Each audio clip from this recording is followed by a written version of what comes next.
Sarah, thanks for joining us. I had your I was going to say you're the better half, but Bailey Simonson, and I know you guys got together in 2009. I was doing my research. 2020 was 1 year in. Super proud of you. I'm probably biased because you're Turkish, but you're the host of the Fourth Quarter podcast, which is also the official FOX Sports Australia netball show. Your partner, which I don't know if everyone knows, is Bailey Simonson, plays for Parramatta. Was at Canberra before that, 2 grand finals. We'll get into that, what it's like being with a footballer, the highs and lows. But you're also from, and why I get along with you well, you're from a Turkish heritage as well. I met your dad, beautiful family. We've got so much in common because I've got 2 daughters as well. And we're going to get into that, 2 daughters coming through the family. So we've got a lot in common. So thanks for joining us. I heard a little bit more about your story. I find out a lot about individuals that I interview by stalking everything. And what I want to get into first is this. The other day we were having a conversation and you said my daughter's having an amazing time in Milan. And then I go, wait a second, let me look up your Instagram. And I'm going, wow, man, this girl's had a great time. Ibiza, Bali, Monte Carlo, I think. Yeah. Yeah. Did a big Europe Geez, trip. you've been everywhere. Yes. So let me ask you a question. I want to ask you this. You met Bailey in 2019. Was all this before Bailey? So actually, Bailey and I started dating, or we went on a date like 2 weeks before I went to Europe on a big 5-week trip with a couple of mates.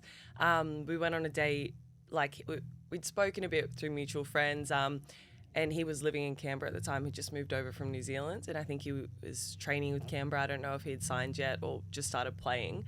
And he was like, oh, can I meet up with you and take you for a cup of coffee? And in my head, I was like, are you going to meet up with me? You live in Canberra. Like, Wow, yeah. This isn't going to work. And I was like, yeah, cool. We'll just hang out. So we caught up and we just really clicked and we got along really well.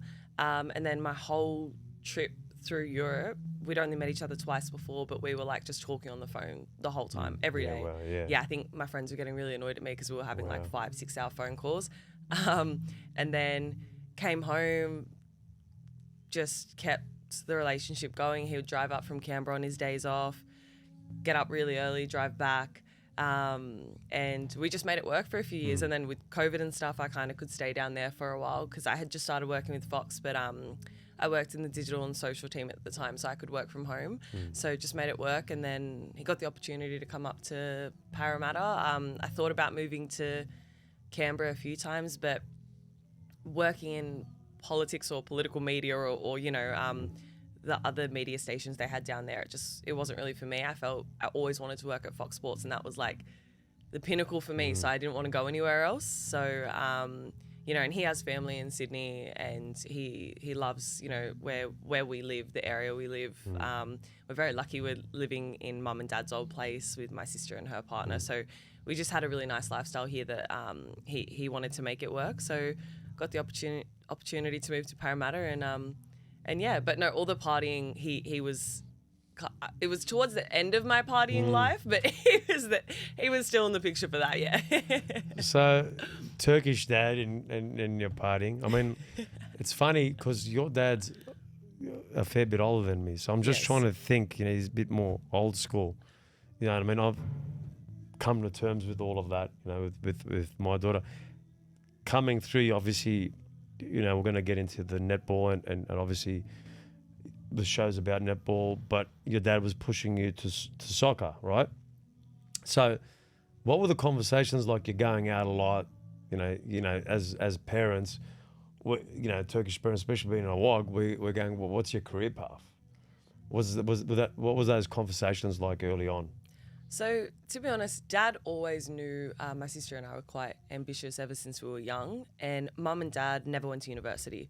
Obviously, Dad came from a very poor family in Turkey. He had 5 siblings in Turkey, moved out here when he was 12, got the opportunity to, didn't speak English, dropped out of school, I think, when he was in year 9 or year 8 because he didn't speak English, and you know, you're just getting in fights at school every day. So he kind of had no education. So mum and dad always told us how important an education was, and not just like, oh, it's really important you go to school. It was about how, hey, there's countries where girls aren't even allowed to go to school yet. So you've got this opportunity that so many didn't have. And, you know, dad's like, I didn't have the opportunity to go into a school and thrive and actually understand what the teachers are saying. So why would you not take advantage of that?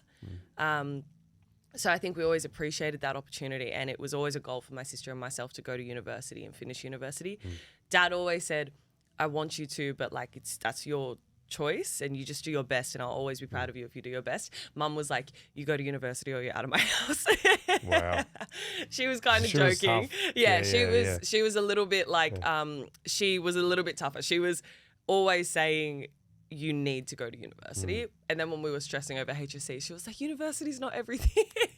What's funny is that because as parents, it affects us when our kids are stressing out. I reckon I probably get stressed out more in that process, especially with my wife, because my daughter, you know, the pressure of her going to university. So I get it, because me and my wife didn't go to university either. And I also get that, you know, when your dad says all that, I spoke Turkish I didn't know how to speak English until I got to primary school. You grew up here. I grew up here, but you got to remember, I grew up in a Turkish community. So mum and dad only spoke Turkish to me. They couldn't speak English. So when I got to school, man, I fucking had no idea what they were saying. I remember I had to do an eye test, not because I couldn't see, I couldn't spell the letter. I didn't know A to Z. So it's funny, like when your dad says it's so important. And like we were kind of lucky because he had to learn completely differently. Like it was just a completely different way of learning. And I think, you know, there was probably certain Turks that excelled, you know, because I grew up in this area. So I was either going to go to Randwick Boys and I went to James Cook. You know, I don't know which one was better than the other anyway. But I believe that it is so important to have the discipline to be able to read, to learn, to educate yourself, so you can have the awareness of what's necessary to succeed. So that's probably why your parents were so, like, they push you, but then we're kind of like, fuck, I hope I don't push them towards the other end and they get stressed out, they have anxiety, they get depressed, they have eating disorders. So all these things go through your mind. Definitely. And I think that, you know, my parents were very aware of that, I guess, as we grew up and learned throughout that, because my sister and I, we probably put them through a lot of stress. But, you know, I think my sister probably might have had it a little bit harder than me, I think, being the first daughter or the eldest daughter to come through. I don't know what the dynamic is, because what's the age gap between your daughters? They're 3 years apart. 3 so, years. man, it was fuck. So shake my head, man. When my sister was coming through, and I was always probably a bit more of daddy's girl, knew how to ask for what I wanted, and he's gonna listen to this and But my sister, you know, so if she went out and dad's like, where are you going? With whose house is it? Blah blah blah. Whereas I would see that and I'd probably be like, oh, Dad, so I'm going to the movies and I'm doing it. I know, I learned from that. So my sister, I reckon, would have had it harder. And then even with Bali, we were never allowed to go to Bali growing up. My mum used to always go with her mates. So because both my parents used to work at Qantas, so they would get the cheap rates. So Dad never wanted us going. And then, you know, I had some friends going and they were doing all these Bali retreats and stuff. And so I thought, you know what? I was personal training actually before. So I was like, I reckon Dad will let me go because if I'm going on one of these retreats. And then I reckon I'm doing the retreats, I can go out with some friends here and there, this and that. So then even though Amy had also asked to go, I think previously, I was like, Dad, you know how important my personal training is to me and learning.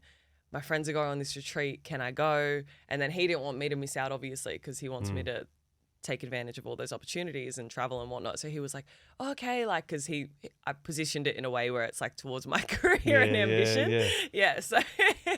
Smart, mate. Don't worry. I don't think I told my parents the truth about anything. I just said I'll get it done.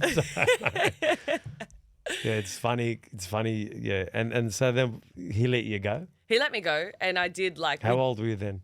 19. 19. And it's funny because I think like a lot of my mates have this mentality of, you're 19, why do you need to ask your dad or your mum what you're doing, where you're going? Yeah. And I'm like, for me, it's always like that respect that I have with my parents. To this day, I will not, like I wouldn't go and do something too outrageous, or I'll always get their opinion first. Like if you know, from buying property with Bailey to whatever else it is, that's something I'll always want to talk to them about. And even Bailey has such a strong relationship with my parents that I don't think I would have been able to. That's a weird thing to say, but I don't know how I would have been able to be with someone who didn't, because their blessing means so much to me, and I truly trust their opinion on people's characters. So Dad and Bailey click straight away, and Dad is like a tough cookie to crack when it comes to who he's... Especially Bailey being a footy player, right? Oh, yeah. As well, like that just heightens everything, right? The conversation, I remember when I went for a walk with Dad about, like, just when after I got back from Europe, and I was telling him I've been talking to this guy, and we're going for a walk, and I was like, oh, Dad, and he's like, and I was like, oh, yeah, so, like, you know, my best friend, her friend, blah, blah, blah. I brought up Bailey, and he's like, who is he? And I was like, oh, he plays for Raiders, and he was like, I know about these footy players, Sarah. And I was like, but it's true. But like, but I've met Bailey, and like, just for the record, Bailey, you could see the values that he's got. You know, I interviewed him. You could see the family values, the relationship with his parents, just that whole thing, right? So, I mean, that's a lottery ticket for you, I guess. Like, not in a bad sense. No, of course. Because you want to meet someone really, really good, but it's like, how many really is there in rugby league? Yeah, well, like we know, funny enough, it is like a huge stereotype, but we know so many people that are just like, so many of our friends that are amazing and just like Bailey through footy, that I guess like a lot of them get tarnished with the same brush because you hear about the big stories.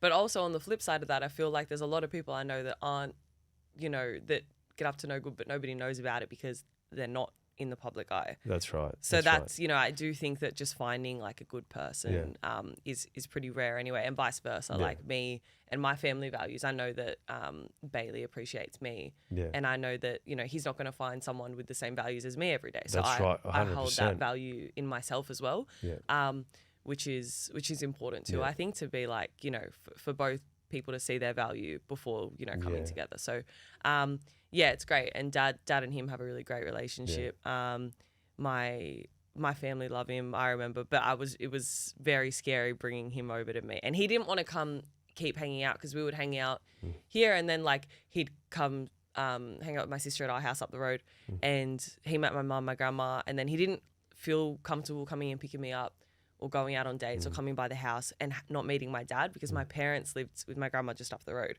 So he was scared that they would like cross paths and it would look rude that they haven't met yet. So he was actually the one pushing me to like, oh, can I meet your dad? Which was really nice. And then when they met, like, I was really nervous, but they kind of clicked straight away, and it was great. And now, like, on Bailey's days off, he'll call Dad and go for coffee, and like they'll go hang out together, and you know. It's awesome, isn't it? Yeah, cool. It's really nice, and it makes me feel good. And like he'll go, same with like my grandma and Bailey's will go pick her up from. Do you know Sharon?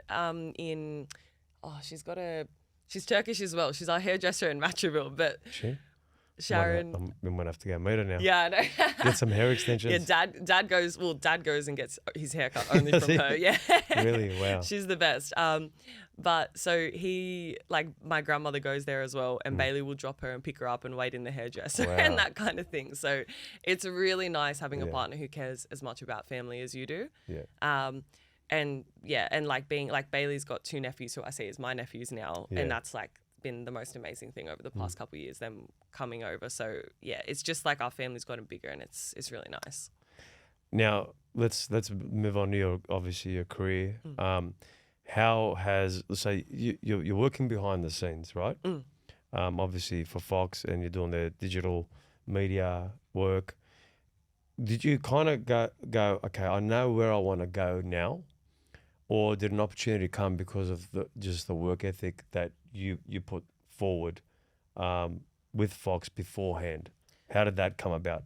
So interestingly enough, I was very happy in the back end, and I still am in a way because I'm a producer and that's what I do. I produce live sport and I produce features and things like that.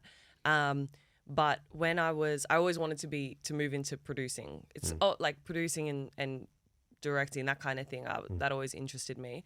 And when I was in the digital and social end of it, as like a content producer, I got the opportunity to move across when we got the netball rights because obviously headcount, that kind of thing.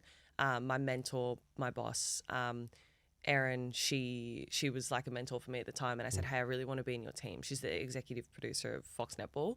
I was like, I know the sport. I'm friends with a lot of girls that are coming through. I, can get us these interviews, access, whatever. I really want to be a producer in your team. So I got the opportunity to move across. I got Steve Crawley, who's like our head of television. I got his blessing. So they've always been, Erin and Steve, they've always been very supportive of growth, especially for young, ambitious women coming through. Because the split in media, I think it's like, I don't know the actual numbers, but it would be like 30 to 70, like men and women kind of thing. But it's getting better. But it's because they're trying to bring more women through, which is nice to be a part of. So I moved across, but my old boss, we were going to start a podcast together for netball.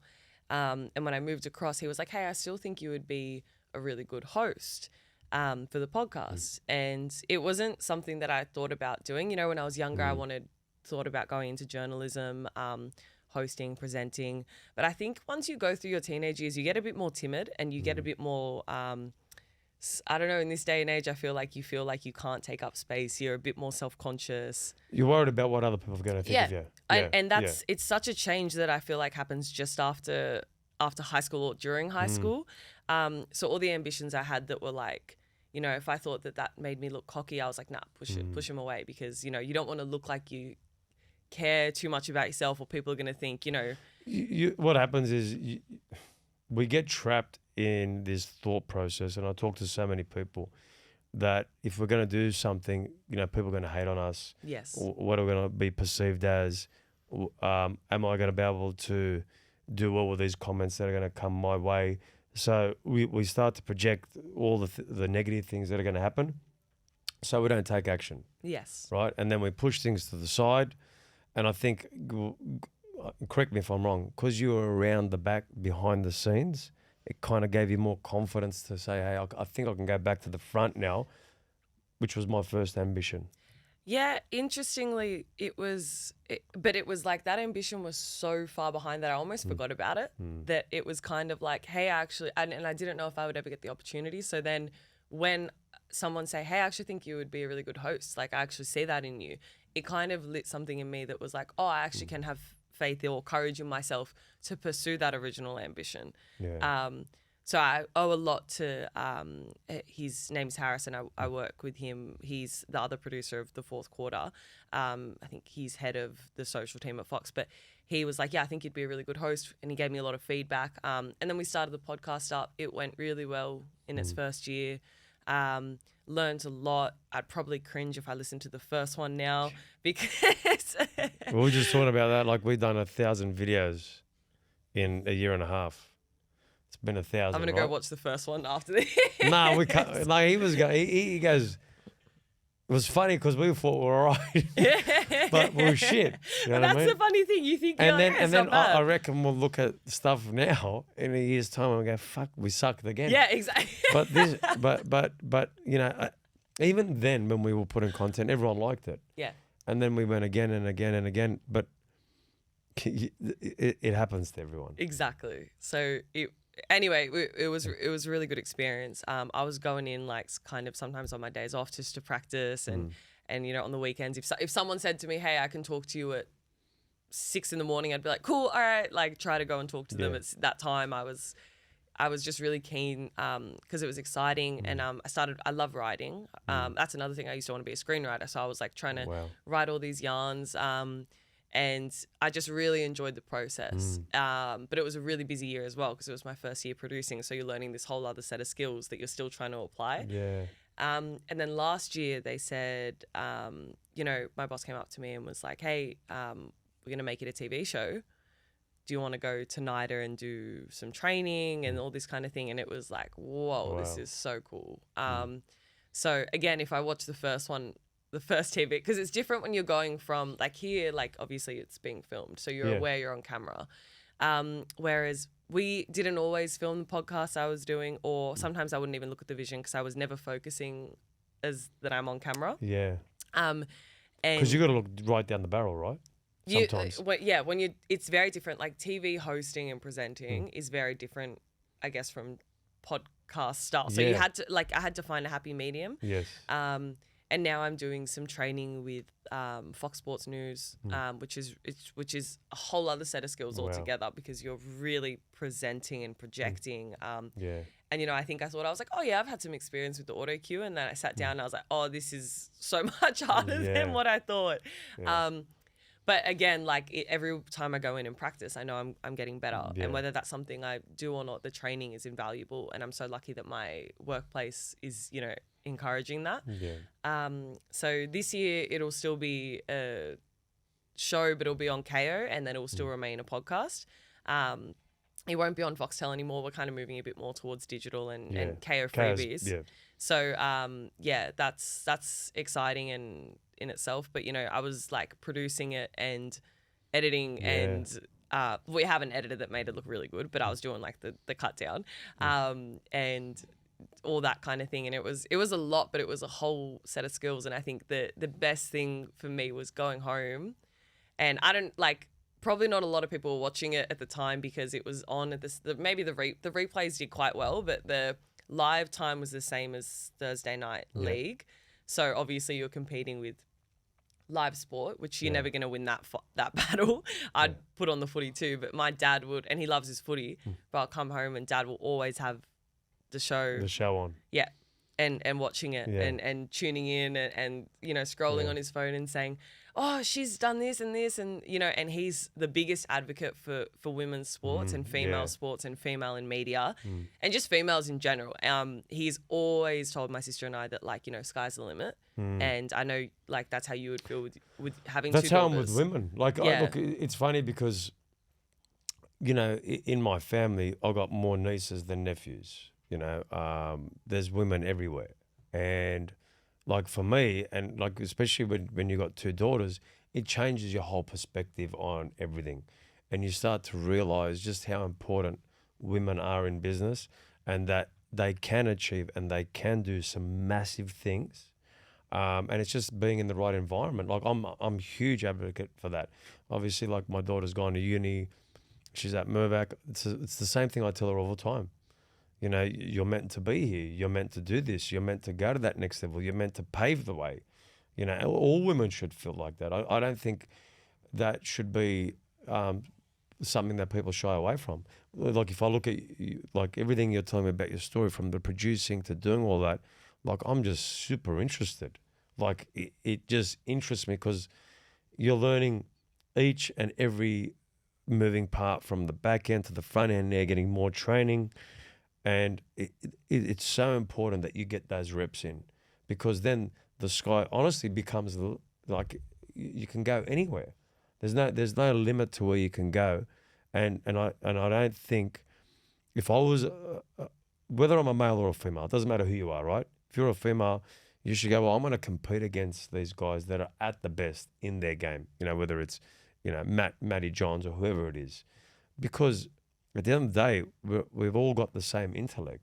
It's what we choose to do with that. Now, the thing that holds most people back, it was like before, I was focused on what people were going to think. We were at my house and we're doing these new videos in my kitchen, right? And they've done well. But I was in there and I go, Kenny, bro, this is out of my comfort zone, bro. Fuck. And then they done well. Then the next thing was, fuck, you got to talk on your phone. You got to walk, you got to talk, and you got to vlog this shit. And I'm like, fuck, here we go.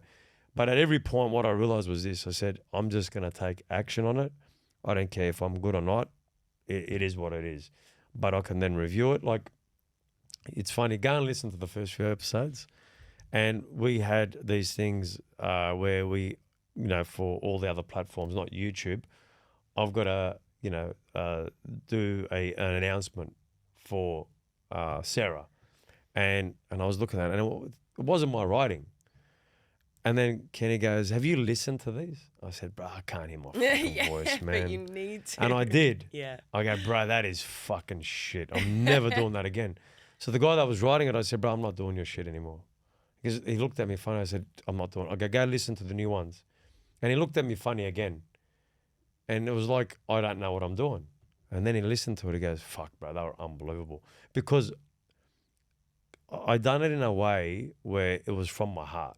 And I done it naturally. Yeah. So it was natural. And it came out so much better because it was the experience that I had in the podcast that made the difference. Do you find like now that you're at this level now and you're learning more, do you find like, okay, now I'm finding my feet to sound so much more natural? Definitely. And I think also being like, as for example with the presenting that I've just started training up to do, it's you need to learn to project yourself more and to exaggerate. And actually the most incredible thing that one of the producers said to me, he came in and he goes, you know, when you're talking down the barrel and you're telling the story, like, you know the story, you've read it, you know the story, you're talking about sport, it's fun. And he goes, imagine you're telling it to someone that you're actually really excited to talk to. And he said that when he does it, he imagines he's talking to his son. And when I did that, I thought about talking to like my cousins, and, you know, telling them and trying to get them excited about it, and also being okay to be like happy and like, you know, kind of express yourself. Because I do think that a lot of the time you kind of try to fade into the background, or you don't want to act like, again, you're worried about what people think. So you don't want to be yourself or be loud and proud. You kind of like, oh, I'm just going to creep over here. But when you're presenting or you're trying to build your profile, you can't do that. There's, you know, there's no place to hide. When my show first got announced last year, I remember Hannah Hollis, who's amazing and so great to learn from. She's a friend of mine now, and when we were at the FOX Netball launch, she was saying, oh, how did she say it? She introduced the show, and I was like hiding in the background because I was like, oh, these people are gonna go, you know, who's that? Why? There's a new show that they're not going to know me, so they're probably just going to be like, whatever. And she was like, "Where are you, Sarah? No more wallflowering in the back for you. Come to the front." And like, cool. And you know, but I should have just, you know, as a professional and someone who's trying to make a name for myself in media, I should have just walked to the front and said, "Thanks, that's me," and like, you know, do the whole meet and greet. But I was too nervous, you know. But you know, it's also amazing to be around women who also want to put you in, you know, put you up and share light on you. And that's the thing, there's plenty of spotlight to go around for everyone. So the women that try to help take you under their wing and bring you through, like, you never forget that. You always appreciate that, because it's very daunting going into that space in media. And when I came through in media, like when I was on the graduate program, meeting these high profile women and men, but the women especially, because you aspire to be like them, it's very intimidating. So the ones that actually have the time for you and learn your name and want to bring you through. And obviously, is there a lot of them? Yeah. They're at Fox. Yeah, I've got a great relationship with a lot of the women. But you know, I have reached out, like before I worked at Fox, I reached out to so many people at other media companies and whatnot, like online and stuff. And I guess it's hard because you don't hear back or whatever, and you try to get opportunity, and I guess everyone's really busy. But when the women that I've met, like Lyra Pitt, Yvonne Sampson, Hannah Hollis, they've all got really great relationships with me, and I know I could go to them and ask them anything, and I know that they would give me that feedback and advice. Hannah came on my podcast wow. and gave me, you know, when it first started and was great and gave me that feedback. So that makes a huge difference in any industry, and I'm sure the people that you bring through, as you know, in your own career will always be grateful, and they won't forget that. 100%. I mean, look, I'll give you an example. So when I'm learning to be good when I'm holding my phone and doing vlogs, I've got to watch the best vloggers. So I watch them, I study them, like I do hours of work. I just study the best people that hold the phone. I study the best people that do the best podcasts and the best interviews. So I'm constantly studying how they ask questions, what they're interested in. Like I'll be honest, like everything you're saying interests me a lot. Like I love it. You know what I mean? So when you're talking about all those little intricacies who you got to go to, who you got to get mentored by. That's exactly, and that was one of the questions I was going to ask you, because when I was talking to Bailey Simonson, I said, who did you look up to, like in sport? I go, like, was it the Ronaldos, was it the Messi's, was it the basketball players? He said it was The Last Dance, like with Michael Jordan, because he just liked how Michael Jordan just used to push the barriers of what it took for excellence, and how hard he used to push the team. And then we were talking, I said, well, what's it like at Parramatta? He said, well, the leader, Brad Arthur, was in the gym first. And that shows us, hey, if he's the coach and he's in the gym at 5 a.m., that's going to make us work harder. So, you know, like obviously you got the Yvonne Sampsons, the Hollises and all that kind of stuff. But before them, or who you're looking up to, like as a journalist, like you'd watch TV, whether it was overseas, international, and I know there's not as many as there is men, but who was someone that inspired you where you go, okay, cool, this is where I want to go? To be honest, Tara Rushton. Yeah. I never actually, like I met her a few times in the office, but she moved on when we lost the A-League rights she went to Channel 10. So I never really built a relationship with her or spoke with her, ironically enough. But I think because she's also from an Asian heritage, it was like you don't see a lot of women that look similar to you on TV when you're growing up. And now it's a lot more diverse. But when we were younger, it was a lot more Anglo, the women you see on TV. And let alone to see like an Asian female, you know, on TV was really, for me, that was like pretty inspiring and pretty cool. And I felt like she kind of looked a bit like my mum. So I was like, oh, you know, someone like me could go and do that. But, you know, she wouldn't know that because I never said that to her. I'm quite close in a work sense with Cooper, her husband, because he works with us. So he wouldn't even know that. But yeah, she was someone, I thought she was amazing. She was always vibrant. It was always just her and the guys. She was always just that female, but she held her own. And, you know, when you see her on TV, it was just, you know, she was there, but then the rest of the commentary team was predominantly men. But she always, to me, I was like, she just has a presence about her. And I think because, you know, when you see people that you can sort of relate to, whether because they look a bit like you or they're Turkish, we obviously have a connection because of that. Yeah, 100%.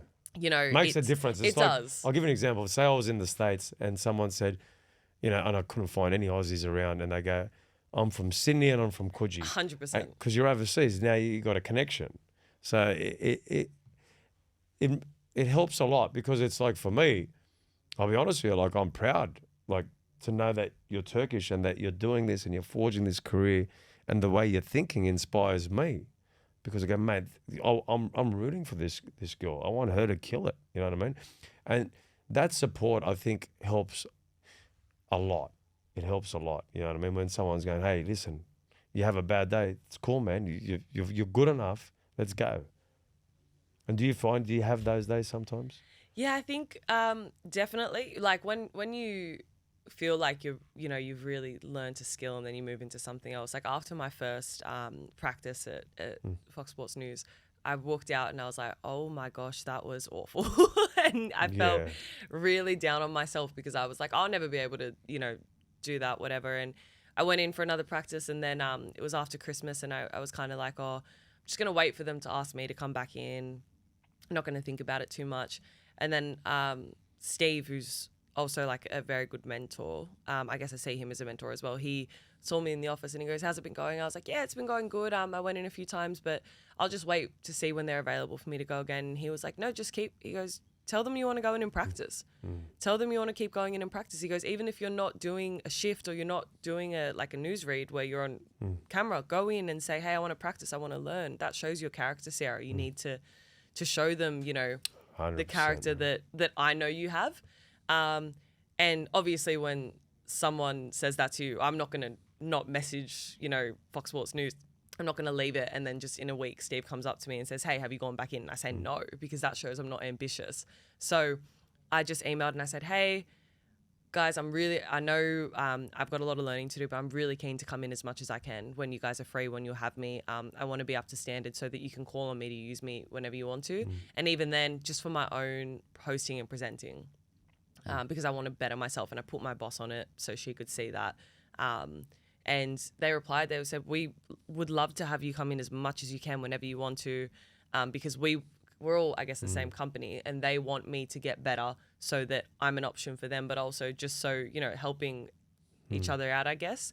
So it was great. I've been going in once or twice a week ever since, and I feel, so confident about it. But that was something that made me feel not good when I first did it, because I was really embarrassed, because for the past year, I feel like I've felt really good in this podcast show space, this TV show I've been doing. I felt like I was doing a really good job, and then you do something that's challenging again, and then you don't want to go there. And I hear. And I thought, I don't want to do that because I'm not good at it. But you forget that when you first started your podcast, you weren't good at that either. 100%. Yeah. So that was a challenge. It is daunting. People don't realize, like, the best way I could put it is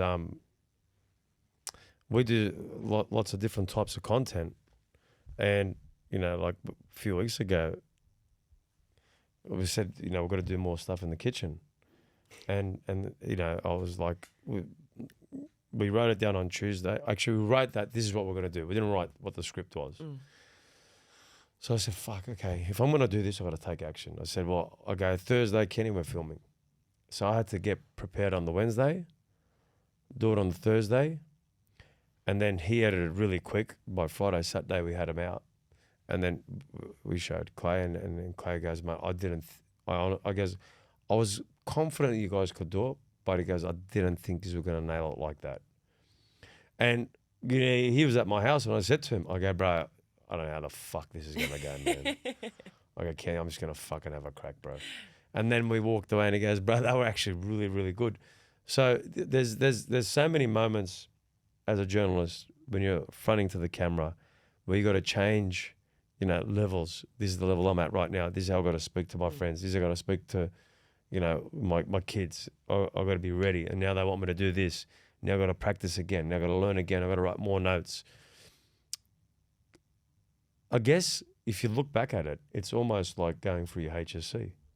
True? Yeah, it is actually a lot. And the way you prepare for all different types of studies and exams and whatever else, because obviously there's such a different, it's such a variety of different things that you have to study for and different subjects. So for example, like with art, you're not doing an exam for art, or you might do a written exam, but you have to submit like a major work, which is a drawing or a video or whatever. Like it's different mediums. So there's more to it than just one thing. And I think, when you have to conquer all of those things, sometimes it's a bit confronting when you're not good at one part, but you're really good at another part. But that's you just got to put in more effort for the other part. Do you think your maturity has helped? Like, do you think, like, you can handle that type of pressure much better now than when you're at school and you're doing your HSC? Oh, definitely. Yeah. I think so. Maturity has definitely helped a lot, and also just being confident in yourself. I think, like we were talking about in high school, when you're not confident in yourself, or you kind of just want to chill in the background. Not everyone's like that, but for me, I wanted to just be with my friends and hang out and party. But I was also very scared of, your parents, my parents, and like how people perceive me and all those sorts of things. Whereas now, I'm super confident to just be myself and have a conversation with my parents about things, or have, just be open and be myself. Whereas I don't feel like in high school I would have, the things I do now, I would be too scared to come on this podcast if we take this back 5-6 years. Yeah. Well, how old are you now? 26. Okay, so 5-6 years at 21. Yeah. Yeah. I think I kind of, and also you realize there's more to life than just partying. Like traveling is amazing. But I think you just live to go out on the weekend with your friends when you're younger. 100%. Oh, look, and this is the thing too. Like I don't envy the life of sports player. It's very hard. Look, for males in their 20s to 30s, training that hard, being put under pressure. You can't do this. You can't go there. Social media, everyone's watching you. It's so much pressure. So I do get it when people implode. You know what I mean? I reckon I would have been one of those imploders. I was never that good with like the sets of rules. When I started running my own business, it started to change, like the perception of what you needed to do. But what happens when there's a lot of pressure? Like I've been in business from a young age, and the pressure of not losing everything that you've put your life into. There's a huge pressure that comes with that, and then you feel like you need an outlet. I'm at a point now in my life where I don't feel that type of pressure anymore because I'm more disciplined. So I don't need much like I did when I was young, you know. I love traveling. I like traveling with my family. I like we're doing retreats. So I like to do things where I can still run a business while I'm seeing the world, you know. So the perception of how I look at the world's changed in terms of that, you know. And like you're at an age now where, you know, then I'm going to ask you this question, like Bailey's got a full season ahead. You're on Fox.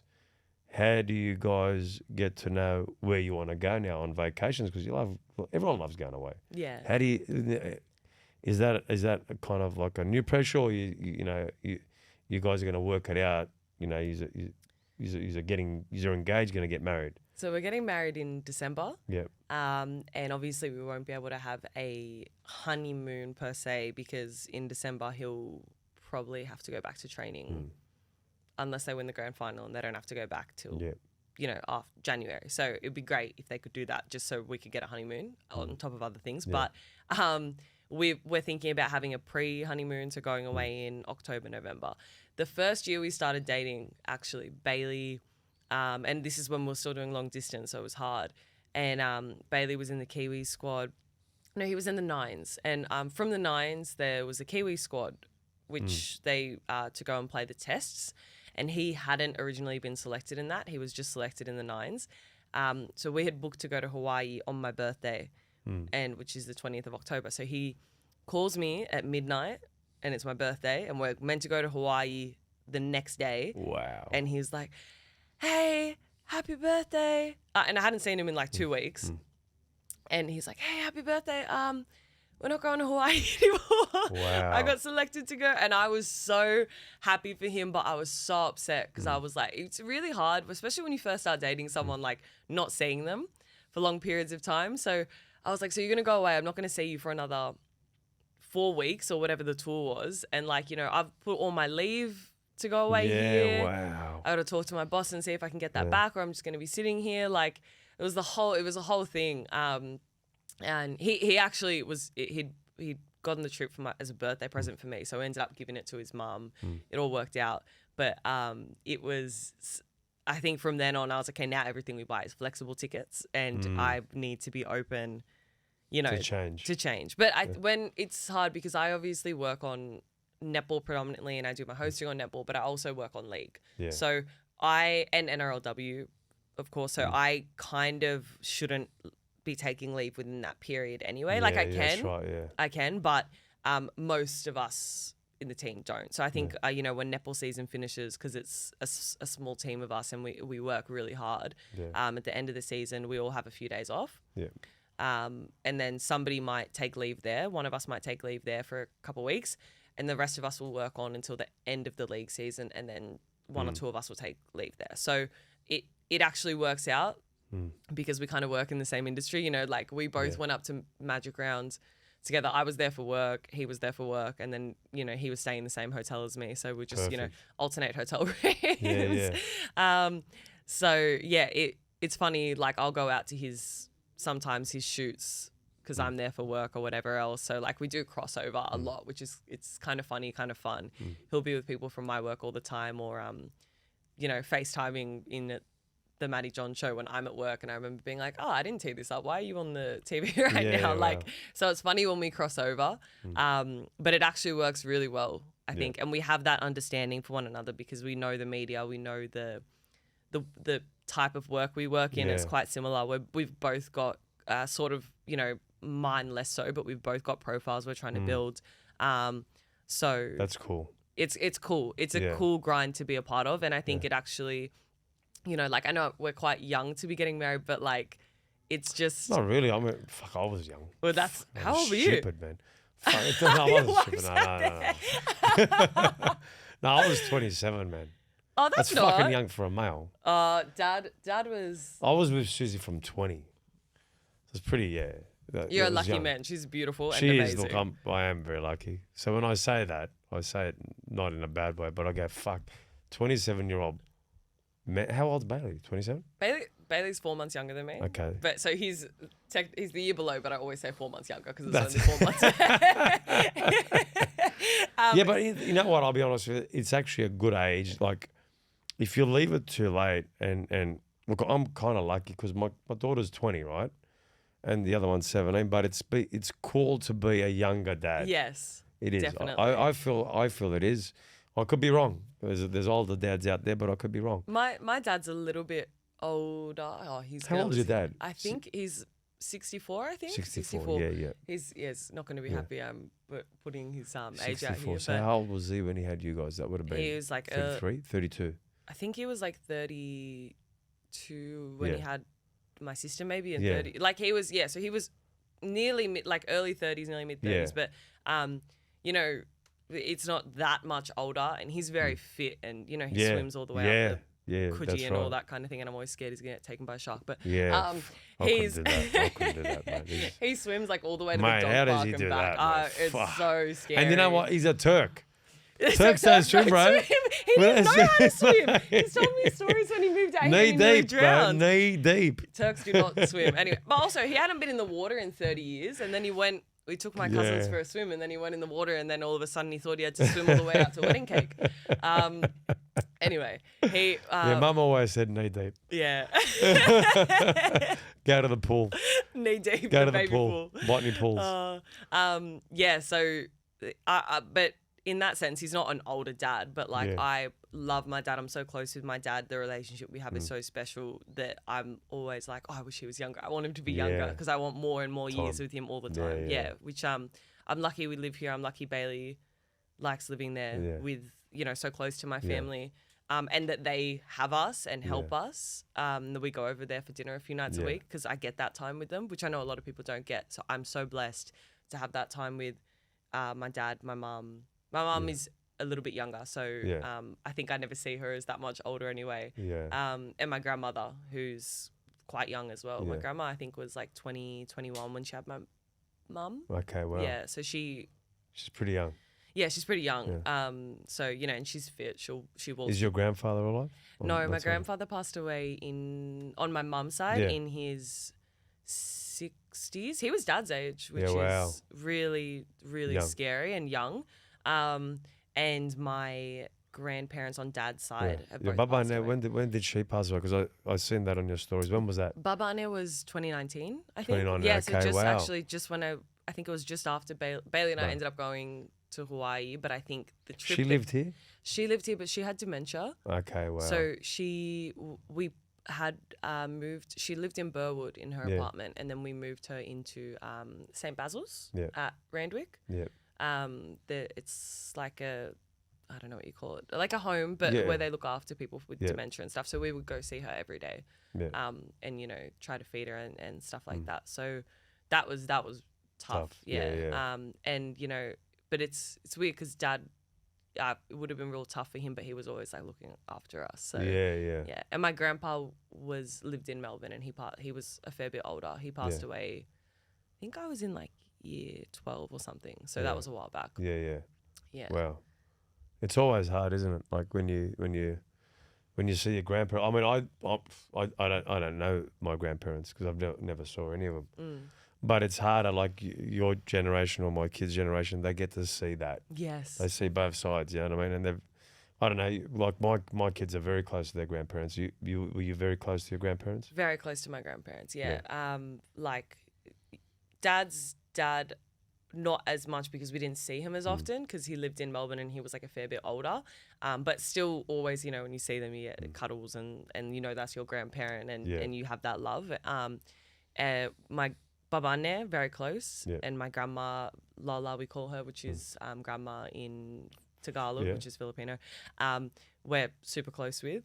And my grandfather, Lolo, super close with. And my dad was really close with him as well, even though that's my mum's dad. So that was, devastating for my family when he passed away. So, But like you said, it's that generation now where parents are living up to that age and the health and, you know.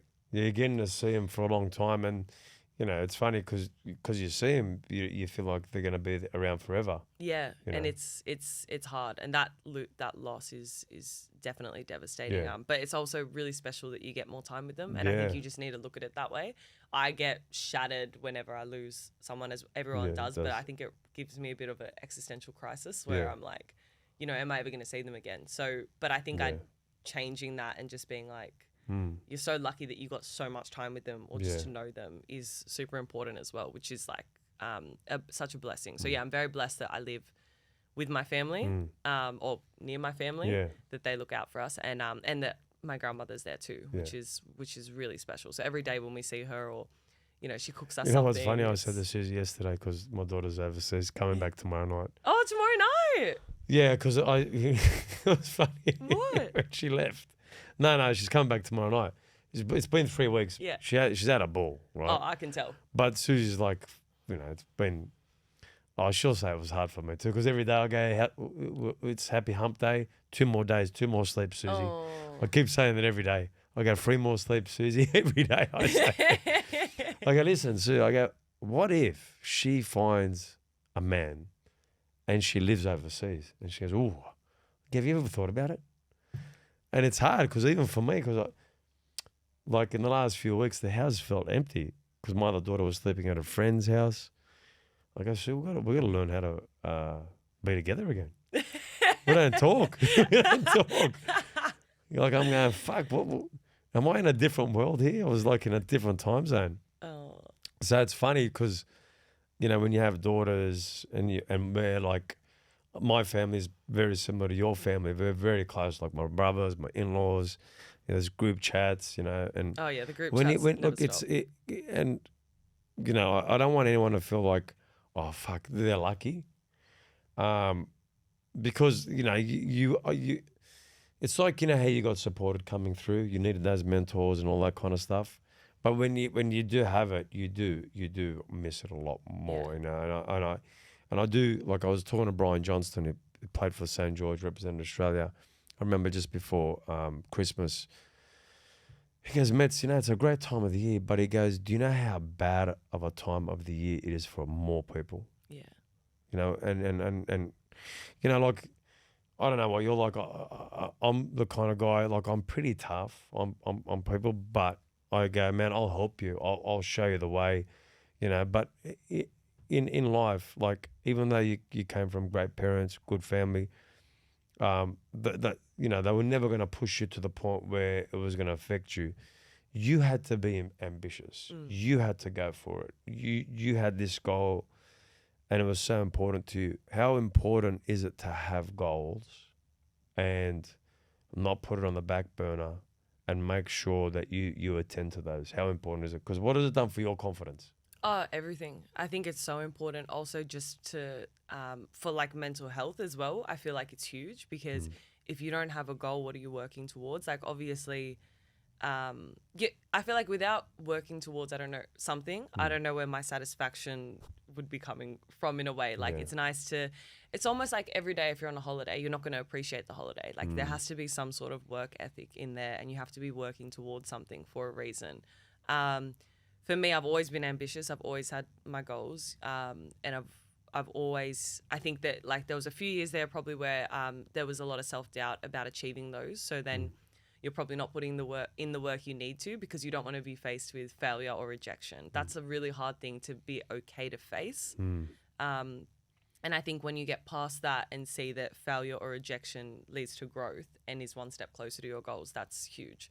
Similar to like the other day when I did the practice and I was like, oh, I don't really want to go there again. I'm a bit scared. Like they might not want me there. They might think I'm really bad at this. And then, you know, getting that feedback from a mentor being like, no, you need to go back because that's how you get better and you build. And I'm so glad I did because already I've gained so much confidence from that.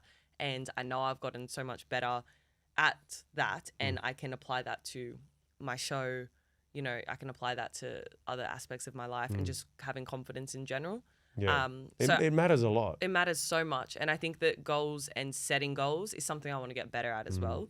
Because it shouldn't just be in one aspect, like it shouldn't just be in my career. It should be in, you know, working out. It should be in my relationships. It should be like I caught up with one of my best friends last night. I haven't seen her in months. And, you know, a goal of mine is to catch up with her more because I had such a good time with her that I'm like, and, you know, we're catching up and I'm like, oh, if something was going on in your world, I wouldn't even know about it because I haven't touched base with you in so long. It was, you know, you need to keep your close ones close and put in the effort to catch up with them. So things like that, the goals are so important in all aspects of your life, I think. Yeah. What it does is when you have goals and you have certain metrics where you can kind of measure, you're never going to be perfect all the time, but when you can measure it, did I call that person? Did I have that? And when you have that sort of like that to-do list, it does make a huge difference, but it also removes the anxiety and the pressure away because you go, okay, I've written this down. I just got to execute on this now. Yes. And that's where goals help out a lot. I mean, even when we're doing this room and the changes that I'm making to the business and the gym, you know, when I write it down and I'm trying to get these timelines in and these deadlines, I'm going, fuck me dead, man. Am I going to fucking make it? Like we've got a challenge now. There's 200 people. We've got to fill the, we got a goal there, 60 episodes we've got to do this year, right? Well, 60 episodes. We're going to do it. Yeah. And I was trying to go for a bigger number. And then Clay goes, bro, you're fucking busy. Like he goes, you're already fucking busy. You already run businesses. Are you sure you're going to do more than that? I go, fuck, you know what, Clay, let's bring this down a bit. Yeah. And 60 is still a lot. Yeah, it's only 52 weeks in a year. So yeah, like, I know. That's, like, did you think of that? No, I did. I said in a month, I'll go crazy in a month. Yeah. At some point this year. And then that will get those numbers, those metrics up. So I wasn't thinking right at the start. When I looked at it, I go, okay, how can I beat that number in the next year? What resource do I need? Who do I need? Who do I have to become? So at every point, so what I do is I ask myself the question, am I becoming the man I need to become to hit all these metrics? So that metric, how it works is, am I the right man for my wife? Am I the right man for my kids? Am I the right person for my nieces, my nephews, my brothers, and all that kind of stuff? Have I put my workouts first because my health needs to become first if I'm to have the energy that I require to help other people? Sometimes my energy, like yesterday, I hit a wall. I was just smashed. And then I'm smashed and I'm researching you. I got to be on. No, not in a bad way, but I go. Yeah. And I'll be honest with you, I've had a great conversation. I just want to let you know. I kind of go, where am I going to take this with Sarah? I go, well, let me find out more about her. And what I'm super proud about you is, you know, we've got a commonality, you know, with how our families have been brought up. But I believe, and I like to ask you this question, I believe that you're going to be a great mentor for so many people because of your story, of pushing the barriers of where you need to go, you know, coming from, you know, half Asian heritage, you know, breaking that barrier. Look, when I speak to you today, you've broken so many barriers, you know, coming from, you know, immigrant parents. So many barriers that you've broken. What's kind of your ambition? What do you want to do? What do you want to forge going into the future? Going into the future, I think I want to better, I guess, my profile. I want to build my profile, and I'm okay now to be like, yeah, I want to be a host. I want to be a presenter. I want to be a journalist and a producer. I want to be, you know, a strong female role model in all of those areas that are predominantly male dominated.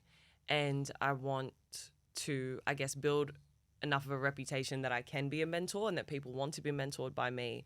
And, you know, I'm a mentee at the moment. Like I'm learning from people, and I know I can be a mentor to some people, but I want to get enough experience in the workforce that I can be a mentor to people coming through.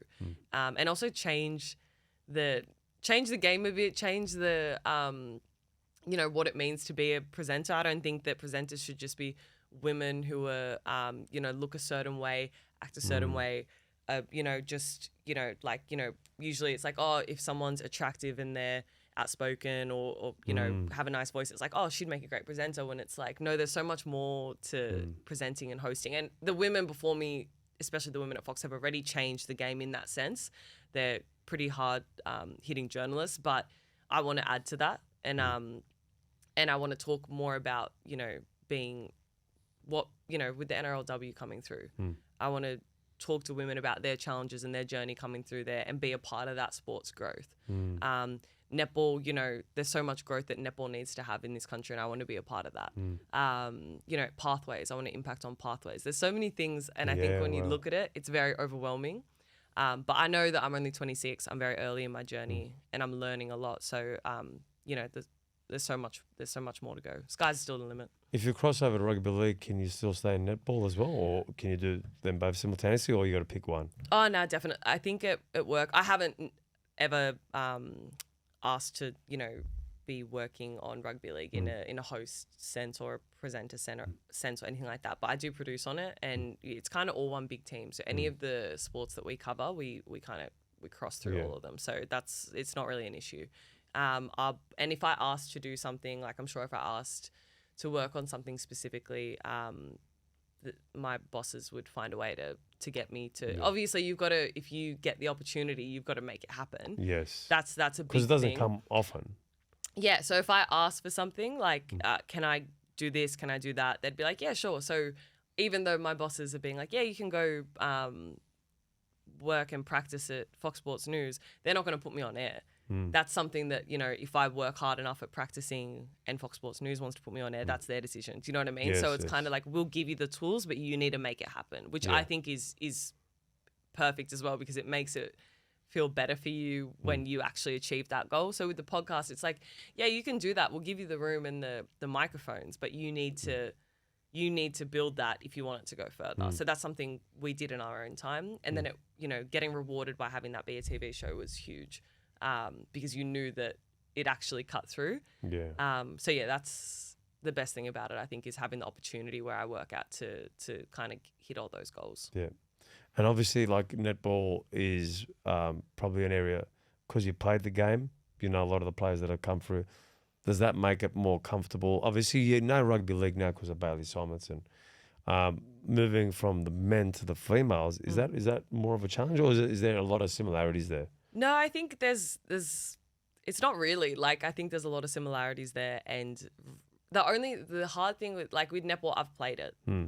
So it's easy to adjudicate on that. Yeah, but I think also the big barrier with rugby league is that people think that you don't know what you're talking about because you're a woman, and I know that I don't know as much as someone who's played it, but I probably also know more than some bloke carrying on at the pub. But I think because I'm a woman, the bloke carrying on at the pub, people go, oh, he knows what he's talking about. But me being a woman who works in the sport and who listens to Bailey talking every day, and who, works with some of the best players and ex-players in the game at work, and listens to how they commentate and how they unpack a game when we're all sitting together in the green room. I know rugby league, but yeah, it's interesting actually how that, a few times people have said things, uneducated comments, and then I'll be like, no, actually ABC, and they'll kind of like, oh, did Bailey tell you that? And I'm like, yeah, maybe, but I also understand it. It's funny because I said to Bailey, I said, what's the culture like there? I was trying to get him to give me some dirt, but it was funny because Clint Gufferson gets a lot of bad raps. He goes, he's the first one in there training. He's the guy leading. And so sometimes in the media, obviously they do get bad press a bit more than they should. Yeah, I think they... obviously I've interviewed Brave as well. Yeah. So, Brave... It's funny, look, Brave calls it as it is, and he stands by what he calls. And he goes, I'm happy to have the discussion with them. He doesn't care. And he, being a former player, I guess he understands everything that they went through as well. He also understands the pressures of the media coming after him. So it must be hard. Like, you're in the media, and imagine you have to call rugby league and you couldn't be biased. It becomes a little bit tricky, right? It was also hard, when I worked in the social and digital team, because obviously stories are coming out, and I don't think I could be...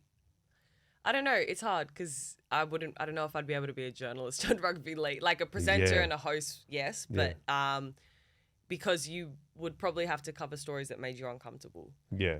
Which I'd be willing to do, but I think it would be hard to face the backlash of people being like, oh, well, you know, your partner's Bailey Simonson, or saying crap. Like, I think that would be something that would be hard to move I'll past. be honest, you know, when I had Braith on, people loved that he told the story. Yeah. So he wasn't able to actually tell it that way. And I think, because I had a lot of people going, mate, I didn't realise that about Braith. I think it was kind of good to hear his side. It was good to hear his side, because he gets a lot of flack. Yeah. He doesn't care. He goes, I'm here to do a job. I'm here to be the best I can possibly be. So, like, when I was speaking to him as a journalist now, like, obviously he's come through the system, you know, his goal, he's very goal orientated. He's like, you could see it in his eyes, and he says it. He goes, Mets, I just want to become the best. Like, that's my goal. I'm pushing towards that. And he's looking after his health now, and he's just going towards that. But you could see it. You could see it more now. I feel like I've seen Brave for a while, but it's much more apparent. I think the more experience you get over the years, you're going to go, hey, you know what? I'm not here to take anyone down, but I'm going for the top. Yeah. Do you have that in you? Yeah, Is that from your dad's side? Like, I mean, like, being Turkey, it's hard. You need years in there, and then it's like, hey, I'm ready to rock. Oh yeah, I think definitely. And my dad is, you know, if I get upset about something or whatever, he goes into this mode of like, who cares? They're not paying. He always says to me, he goes, if they're not paying your bills, 100%, then why do you care what they think? Do you think that he always says, like, are they going to sleep tonight caring about what you think? So why should you be letting them keep you up at night? So he's always that person that cuts through for me. Yeah. If I'm ashamed or embarrassed or something, and I need to talk to him about anything, he'll be that person for me. Like, and that cut through. And so is my mum. They're always, and mum's always said, like, no matter what, we will always support you, no matter what, in media and whatever. That matters else. a lot, right? Matters a lot, because for me, I think the biggest, and being Turkish, being Filipino, but there's no worse fear, I think, than feeling like you've let your dad down or your mum down. That is, for me, such a big thing, like a fear of mine. And to know that they will back me no matter what, especially when you get a profile and you're in the media, like that, as that gets bigger, that's something that you would fear, to let your parents down if, you know, some crappy article came out about you or something. Like, it just freaks you out.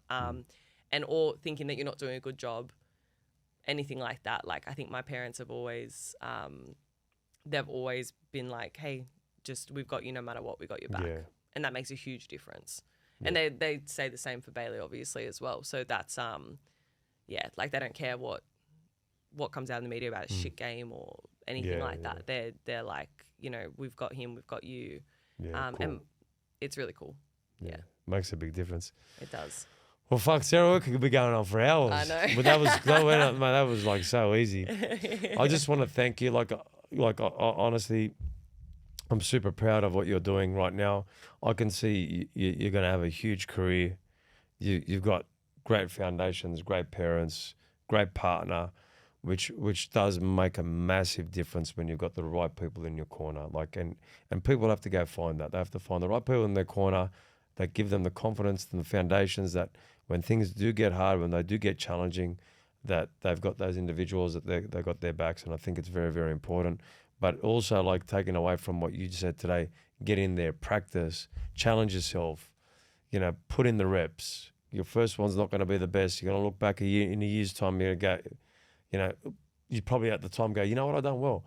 But you look at it again in a year and you go, oh, I sucked. And then you look at yourself in 5-10 years and you go, fuck, who the fuck did I think I was?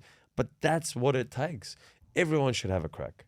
No one should be perfect. Everyone should tell what their story is at the time and be themselves. That's the main thing that I like, you know, people taking away from this. But what I want people to take away from you, especially you, is be ambitious, go for it. Sky's the limit. Make sure that the circle you got around you are the ones that you like and trust, and they're going to be the foundations that keep propelling you forward.